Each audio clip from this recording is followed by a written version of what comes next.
The last few videos that I just made are about a lot of the unknowns around your due date and what contractions are going to feel like. So I thought it was important to address the question of how many contractions am I going to have? How long will labor take?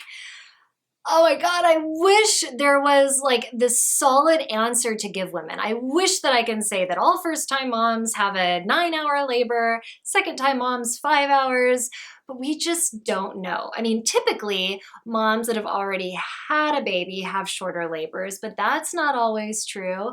I've heard of first-time moms that have had 3-hour labors. I've been at births that have lasted for 3 days.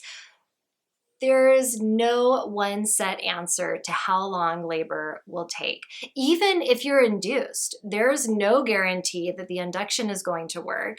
And it's frustrating, right? The only way we can know how long labor will take is if you have a cesarean birth. Like, sure, that takes like 10 to 15 minutes.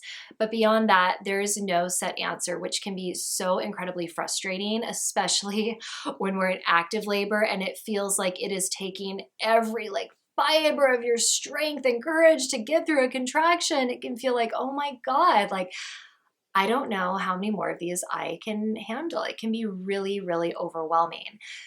So, in my opinion, there's really only one thing to do about not knowing how many contractions you have to get through. And that is thinking of each contraction as its own event.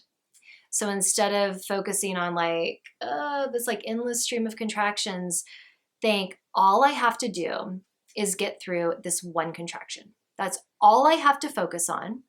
My mind is not going to go to all of the contractions I just had. It's not going into the future. It is only focused on this one contraction.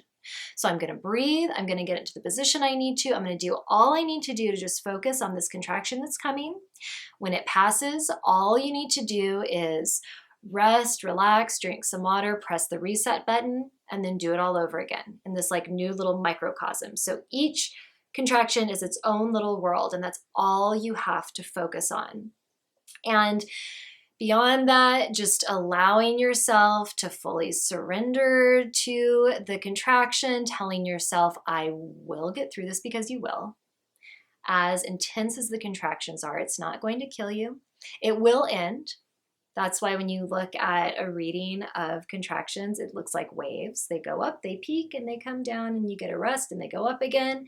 You will get a rest. All you have to focus on is that one wave. And to also remember that each and every contraction is getting you one step closer to your baby. So while they're so intense, I know this sounds crazy, but you can tell yourself, I am grateful for this contraction. I welcome it, because again, it is getting me closer to my baby. Even if you go 4 hours and you don't dilate at all, those contractions were still doing something. Maybe they were thinning your cervix. Maybe they were helping your perineum to soften. Even if there is not a lot of tangible proof that those 4 hours of contractions, for example, were opening you, they were still doing something. They're getting you closer. So welcome each and every one. And again, just focus on getting through one contraction at a time.